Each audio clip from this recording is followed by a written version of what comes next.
Good evening, everyone, and thank you, gentlemen, for coming in today. I'm actually honored to be having this discussion with you guys. Great folks, and I think the topic of discussion today is very unique. We're going to be discussing technology and we're going to be discussing creativity and how the relationship between the two works, right? Because this has been a constant debate. There are multiple, articles on the internet where people have taken sides. And today, the way we look at the world through the technology and the lens of technology and creativity, I think the creative side of it has always been this one, way of looking at things differently. How do we amalgamate both of them together and how it's, working for us? That's what we'd love to get from this conversation today. And I think creativity on its own is such a subjective thing to say. It's so broad, right? There are a lot of things that can be called creative. So how do you think that businesses today are able to bring in technology or put processes in place without compromising the entire creativity or the, creative juices that we say today? So Veda, if you want to, start. Yeah, this is it's always an interesting debate that happens, the left versus the right brain. I do believe that we've been through multiple phases. The pendulum was at the other end of the spectrum probably a decade ago, where all of the content that was actually created was very right brain centric, very creative led.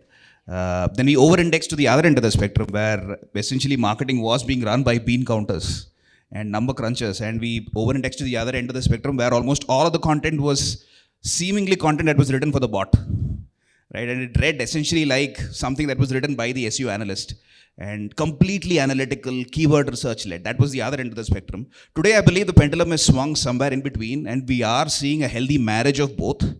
There are some organizations, of course, that still are very, very SEO led. For example, if you take the example of Practo, they are extremely SEO led. They're one of the gold standards when it comes to SEO led success. They get probably 30 million hits for their website every single month. 90% of that is organic, SEO led. They've got a huge SEO team. They're one of the success stories of SEO. Of course, they had a bunch of different things going for them, right? They were first movers, etc. Their domain authority is sky high. But they're extremely SEO led in whatever they do. In all of their entire content strategy is led by SEO. There are other organizations, my previous one, Razorpay, for example, where we had this marriage of SEO content. All of the inputs that went into our entire content strategy, our content calendar came in from multiple angles. One was of course, the keyword research backed, hard-nosed, number-backed data, which said that you've got to create content around these keyword themes, right? Which makes total sense. The other input that often came in was actually coming in from the sales teams. They actually say that, from customer conversations, these are some of the recurring themes that are coming through. So we certainly need to create content around these. The other key thing is, of course, social media trends. You actually look at social media trends to actually figure out what can be the interesting content topics for you to write on. And usually the content calendar that we used to prepare back at Razorpay was an amalgamation of all of these, where all of these people would have a seat at the table, and you would make sure that the content was which was something which brought into play all of these different viewpoints. And all of these were essential. All of these were essentially talking about what your prospect and your customer universe actually wants, but coming in from different angles. Like that story of 5 blind men, looking at an elephant. Essentially, if you look, what is keywords, right? Keyword research essentially is a surrogate indicator of what the customers actually want. Social media, again, is a mirror. Obviously, you have spikes in seasonality there, so you've got to make sure that you factor in all of these inputs in order to create a content strategy that is holistic. Yeah. So when we talk about SEO that you spoke of, right? In this rut that we want to rank, we want to be relevant, we want to talk to people exactly what today the current conversation is, we want to get into it. While doing that, do you think somewhere we forget about, are we talking something relevant, or is it just the numbers that we're chasing and that's where, the creativity goes to a toss? Do you think that is a problem today? I mean, some of the recent changes to the Google SEO algorithms have ensured that is less of a problem today, because if you create content which is meant for a bot, you're not going to rank. You need to create content which is actually enjoyable to read for a human being. The algorithm actually ensures that. So I don't think it is as much of a problem today, but certainly something that you need to guard against. If I were to hand over the entire content calendar and strategy to my SEO person in the team, the content would read horrible. It will paint a very poor picture of the brand. I might still get to rank. It might still make for make for reasonably good experience while reading. But the brand is going to go for a toss. So, and again, as a marketer, you need to grapple with both of these. One is the numbers, the dhande wali angle. The second is the qualitative brand perception, which you seed across your entire stakeholder community. Right? Anirudh here surely knows this, right? It's not just about your prospective customers, prospective investors, prospective partners, all kinds of stakeholders. You need to make sure that your brand is seen and perceived in the right light. Right. So I'm sure that, your team members, all of you guys, right? The team that's working on the creative front, people who are working on designs, people who are working on the videos, I'm sure they spend a lot of time giving feedbacks, making those small tweaks towards the end. And in fact, our research team tells us that, there is a huge chunk of time that our marketers spend in this phase. So how do you think that today the templatized, tools or the automation tools that we have today are actually helping us solve this problem? Amit, you want to? Sure. So let me try and give an analogy, okay? Let's say you spoke about creativity earlier. You spoke about people giving feedback. Now, it could be my feedback versus somebody else's feedback. It could be the highest paying officer's feedback, right? HIPPO's. But see, there are very few geniuses in this world, okay? 99% of the world is filled with average people, right? So any 100 people, one guy is a genius. Maybe it's Anirudh here, right? And all of us are average, right? Just putting it very simply. How do I hire geniuses in every company? I can't. Let's take a story, okay? If you have Captain or if you have Iron Man with his Jarvis suit, and if he's fighting with all the AI, will I go ahead with a normal guy with, bows and arrows? No, right? I need to fight Iron Man with something equivalent. Now, taking example of Practo, if Practo is the largest SEO team out there and all the kinds of, people, smart guys and domain authority and all of that, if somebody else wants to compete with Practo, they can't outshout Practo. So they need something else. I call it AI versus DI. DI is divine intervention, right? Serendipity, or God makes Piyush Pandey the most creative guy in India, right? Or Prasun Joshi. I can't hire them. What do? I go to AI, right? AI is simplified version of, can I get technology to get an average guy to behave intelligent on most occasions, right? Yeah. Can I superpower him? This is where for me the technology comes in. Yeah. Now, coming to your point, does a lot of time go in giving feedback and so on and so forth? Naturally, it does. Is the feedback useful? 9 out of 10 times it is not. It is somebody's thought process that was, okay, logo bada kar do, idhar thoda color idhar kar do, bullet point should not be tick mark, it should be star. We don't know whether it works or not, right? Yeah. I saw the 4 steps you wrote there, right? Which is conceptualization, operations, production, measurement, and that circular loop. Most people don't know this circular loop happening on it. I don't know if it happens, right? So if technology can tell me that, look, the great piece of content you created after a lot of brainstorming and everything that you did, what did it achieve eventually, right? And on an ongoing basis, if I can be told that, look, this kind of content is working better or that kind of content is working better, that measurement part is equally important in the creation. Creation is one part of it, right? Which is where most of us focus a lot of our time. But what about the distribution and packaging? Packaging first, then distribution and measurement, which is where I think the circular loop of technology needs to close in. I don't know if it made sense, but I'm trying to contextualize it to, what we face on a day-to-day basis, right? I think it's something that we discussed before, right? Well, we were just discussing, and you told me about this tool that's enabling your team to create content. So I think that's what it goes off to, because yes, not everybody is creative enough today to contribute to it. So I think technology is somewhere, bridging that gap. It's an equalizer, right? Yeah, it's an equalizer. It's a great equalizer. If I can't get the smartest guy in the country to write content for me, I go to the second best thing, which is AI versus, Piyush Pandey's divine intervention, right? I want AI. Just to elaborate on that, obviously technology plays a part. The other important thing to keep in mind is having a very strong pulse of what the customer actually wants, and having that confidence to make sure that you're able to speak to what the customer is actually needs, is actually asking for. I'll give you an example. Back at Healthify Me, when I used to take care of marketing, we had this huge debate internally. We were competing against CultFit, and all of the content that they put out is very fitness-led. All of the people featuring in all of the collaterals that they actually put out, they already look like Greek gods. right? Who are already very good-looking people who are looking to look even better. Whereas at Healthify, we went to the other end of the spectrum. We were very nutrition-led because we knew that nutrition was the primary determinant of overall well-being of any individual. And all of the people who we featured in all of the assets that we provide, be it blog articles, video testimonials, any kind of asset, they were regular people, right? People who look like everyday men and women who actually got ahead after actually using the application. A lot of these videos, we kept it as seemingly unscripted as it could be, seemingly natural. Obviously, we had a production team which was actually doing the shoot, etc. But we wanted it to appear as unscripted and natural as it could be, so we could bridge that trust divide. And in my mind, any content that you create, you're looking to do one of two things at the most philosophical level possible. Either you're looking to bridge the trust divide or you're looking to bridge the knowledge divide. And in this case, we were very clear that this is what customers actually wanted. We went the absolute perpendicular route to what Cult was doing. Yeah. This is like Lux versus Dove, right? Lux will get you Kareena Kapoor and they'll get you Sridevi because there is a market for that. People are aspiring to be those people. So Lux is selling to them. And on the other hand, you have Dove, which is, normal home wife, kids, this, that is beauty beyond the, which is not skin deep, right? So there is market for Cult and there is market for Healthify. Which market are you playing in that's your insight, right? Aha moment. Ashwin, what about you? What are your thoughts about it? I think they've covered pretty much most of what I had in mind. But from my perspective, it's important to set the expectations with the team that you're writing for people. I think that's the first thing. And that's pretty much how we have set the expectation in MoEngage as well.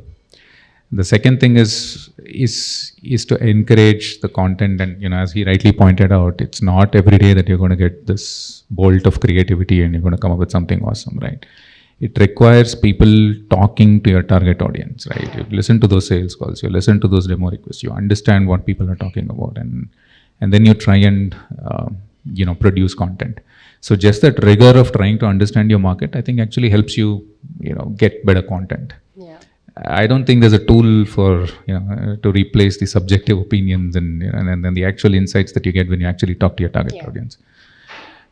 I think from my perspective, tools are great in terms of trying to get the analytics, like he rightly pointed out, in terms of what works and what doesn't. But even then, I wouldn't over-index on that, because I think the reality is you can create million pieces of content, but it's your 5% or 10% of your content that's actually going to drive a lot of results for you. Correct. And an analytics tool is also going to tell the same thing. It's just going to tell you which is that 5% or 10%. Yeah. So I think it's important to set those expectations with the team that you're writing for a human, set those bars, set those, and encourage them to actually talk to the end users, talk to the customers, talk to who they're actually writing for. Yeah. And then we keep it simple. We just say, look, here's the segment, here's the journey. They are unaware of the problem, they need some education. So we have this journey, and then we have different formats and all of that. But one gap which I think Amit referenced to is on the distribution side. And I think that's where I definitely feel technology can help a lot. Because in a lot of cases we create content and we spend like 80% of the time creating content and then nobody bothers with distribute. They just move on to the next content. Right? They're like, oh, I created this cool thing, I'm going to run some ads, I'm going to publish it on the website, and then move on. And I think that's where there could be tremendous amount of scope in terms of using technology. Yeah. Thank you guys. Point a new term, return on content created. Okay, because everybody is creating X number of content, right? Because Yeah. in your chart also you said 5 Insta posts, and nobody talks in terms of output, right? So return on content created should be like a measure. Maybe you can propagate it to your customers that I am going to increase your ROCC by 100x. But can you really measure it? Why not? You can define KPIs. No, you can understand what is the KPI. If the KPI is to rank high on SERPs, and you've been using Pepper for let's say 6 months, if my SERP ranking is not going up, I'll say ROCC is very low. Okay, you created great pieces of content, look beautiful, very nice pastel colors, but it's not taking me up. Or it may be leads, it may be email open rates, right? We can decide what parameters we want to use. Super. I'm going to pick up, the creativity bit that you spoke of, that 5% of it, technology cannot, take that space. You need someone to give you that input. So you've been in the B2B space and, you've been doing this for quite some time now. I want to understand that when it comes to creativity and while talking to your consumers, the D2C brands have a very big field, right, to go into. how do you bring in creativity while you're talking to your consumers, and how are you bringing that into your content marketing plans? If you can pick up any analogy, anything. Yeah, that would sure. be See, I helpful. think in terms of B2B, if I have to summarize the question, are you asking in terms of saying in B2B it's harder to get access to make it customers? Okay. So see, couple of things, right? One is first thing is to make sure that people have access to those insights, right? Yeah. And obviously in B2B, it's hard to get access to customers unlike in a consumer brand, right? I mean, if I'm selling, let's say, an energy drink, I can find people who are consuming energy drinks. In B2B, it's very hard, right? I have to go and talk to the sales guy, I have to go and talk to the CSMs, and they'll say, no, blah, blah, blah, we can't do that. So one is that, in terms of doing that. Second, I think, to be honest, you don't have, when you think about creativity, at least I don't think about it in terms of saying this needs to be like, again, something so, Trending or something. That's not- it's like the cred ads, for example, right? I just, not, there's like a 1 in a million chance that you're actually going to pull off that. So for me, it's more about, is it really useful? Creative can be later. It's okay. I mean, if you don't have creativity, that's okay. But do you think it's going to be really useful? What is it that you're conveying? Are you conveying some useful insights? Are you coming up with, or are you delivering some, something that's actually going to make the job easier for the person who's going to be reading the content, right? Or consuming the content. So I think that's what I would actually optimize for than on the creativity part of it, which says, come up with something that is spectacular and makes people go wow and viral. And I think that's a very, it's going to be very hard for that. So that's one thing which we do. When I talk to the team, fortunately we are a MarTech platform, so we have a lot of data, and we try to get insights from the platform itself, right? So we come up with benchmark reports, we come up with delivery reports, we talk to our customers, and we come up with we consolidate insights from our customers on how they are carrying out campaigns and things like that. Which is what makes it useful, right? I mean, take the example of this room. None of us are giving something creative, right? I mean, we're not saying something except maybe the AI and DI analogy. That was nice, but none of, we're not actually coming with something extraordinarily creative, right? We're not launching an iPhone or anything, right? I think end of the day, people come here because they want to listen to peers who are doing something and they want to learn from them. And I think that's pretty much the way, I look at it. Yeah. Hopefully that answers the question. Yes, absolutely. Okay, so my next question, I have a little selfish ulterior motive to that, because I want to understand that, for growing businesses, we're always in this conflict of, should we go after the quantum of the work, or should we go after the quality of the work? And it's always a constant conflict. What are your thoughts about that? What do you recommend? Go after how much you can distribute the maximum. I mean, because distribution is always your pipe. That's where I think a lot of the bottleneck is. Yeah. You can consume, you can create hundreds of content, but you have one LinkedIn profile, right? How much can you distribute there? And you have one email ID. What can you do? So that would be my answer. So it depends on the strategy that you have, and depends on how much you can actually distribute. So I think that's what we've been in cases where we've got so much content in the backlog and our distribution pipe is choked, whether it's email or whether it's LinkedIn or whatever, Twitter or whatever, YouTube, etc. Because I can't do 100 posts on LinkedIn. People are going to get tired of it. So I would actually look at that and say, look at your distribution pipeline and create content on what it can actually realistically handle. Amit, what do you recommend? So I look at it from a end outcome perspective. For me, it's never input, right? It's not like I'm running a coal engine and I need to shove coal in it, and content is not that cool. So I'm managing 3 businesses. One is in the 0 to 1 phase, right? Where I'm still getting product market pricing fit. Here, for me, content is to experiment on what is going to click with the customer, right? Why should they care about a new company? And here I'm trying everything, I'm basically throwing spaghetti on the wall and something will stick, okay? Now, if technology can help me run these experiments super quick, small experiments, and get insights back, it will be really useful, because I'm still trying to find like the holy grail, like what is going to click. Then there's another business which is in the 1 to 10 million business, where all my competitors have just raised 50 to 100 million rounds, right? I can't outshout them, because we are a operating cash flow positive company, and we work on that format, right? So here, even if I have 3 pieces of content that I create in this month, but it really resonates with the clients that, okay, give me an opportunity to talk to you because my sales cycle is long, but you saw something that was really exciting. So when my inside sales team called you, you said, okay, I'll honor it with a call, because if you could create that piece of content which got me thinking, maybe your software is also good, right? So that's my second objective, and I'll work backwards towards that, right? And there's a third piece where I really need to differentiate on an ongoing basis, because it's a saturated market and I need to show that I'm different from the pack, right? And here content is more fodder for me. So I need fodder content to keep my SEO ranking going, and I need fodder content because I need to run emails. And I was telling somebody earlier that kitni bhi achhi movie ho na Salman Khan ki, 2 हफ्ते के बाद कोई देखता नहीं है. So my piece of content, even if it's a brilliant content, has a shelf life, right? I ran LinkedIn campaigns for a month. Clicks will fall after on the 31st day. कोई नहीं देखना चाहता because 6 impressions चले गए सबको. So there the objective is to come up with, you know, something nice, something heavy once in a while, because people need to remember that boss, the Zycus hai, kuch kar raha hai, you know. So that's how I look at it. I look at it from end objective and then I work my way back. Yeah. So that brings me to my last question. I've already got an indication that I have to wrap it up. So when it comes to, you know, the B2B SaaS marketplace like us, what do you recommend as, you know, our marketing strategy? Is the targeted approach the best way, or go out and do a mass marketing? What is your view on that? Sorry, can you repeat the... So for, you know, growing organizations like us, what is the best marketing plan that we could have to talk to our consumers? Pepper, you mean?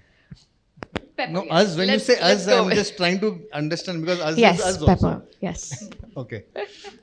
This is a tough one. I mean, having a horses for courses approach is always better. Yeah.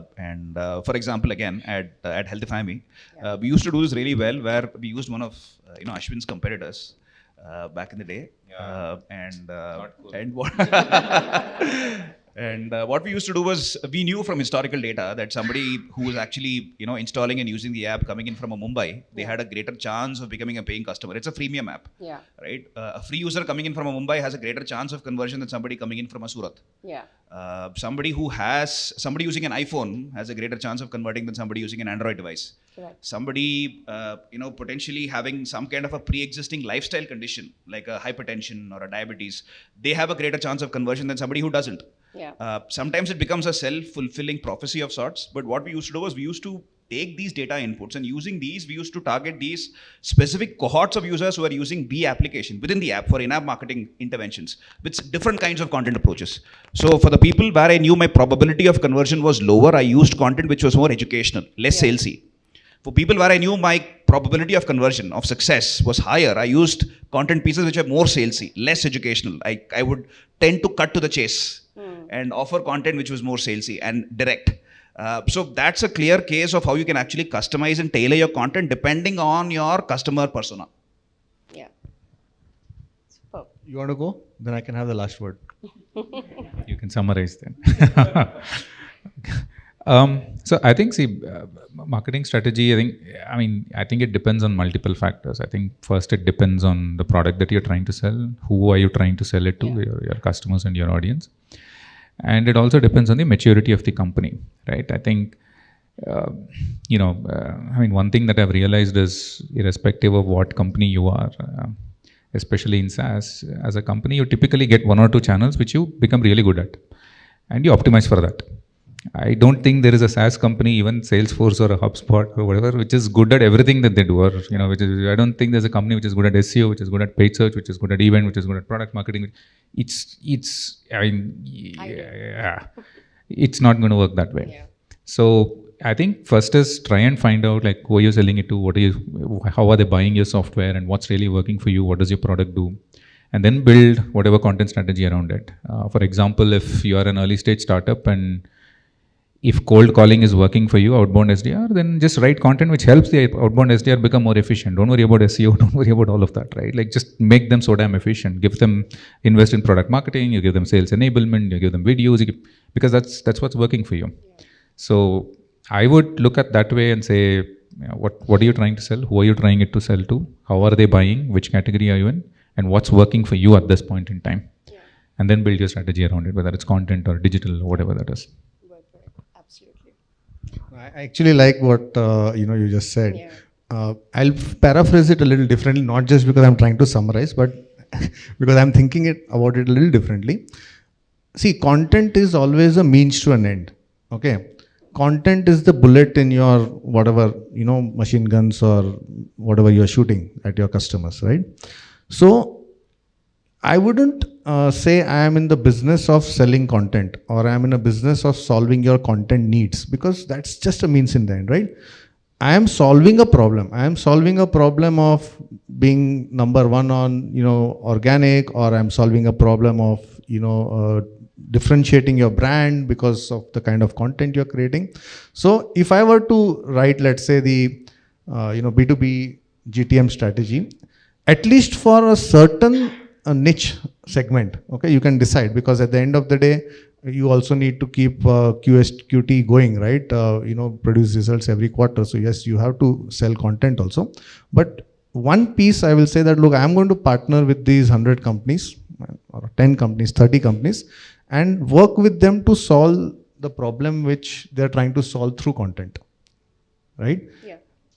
I think that will work better. And naturally, you can't do that with every company, because not every company is mature enough to think along these lines, nor can you invest this much of effort in every company. But if this clicks, then you would have it's like a derivative of a disruption. You are disrupting the content space.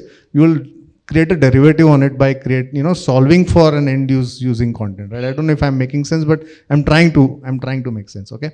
So this is my 2 cents to it. Super. Thank you, gentlemen. Thank you so much for the contribution today. I hope everyone had a good time.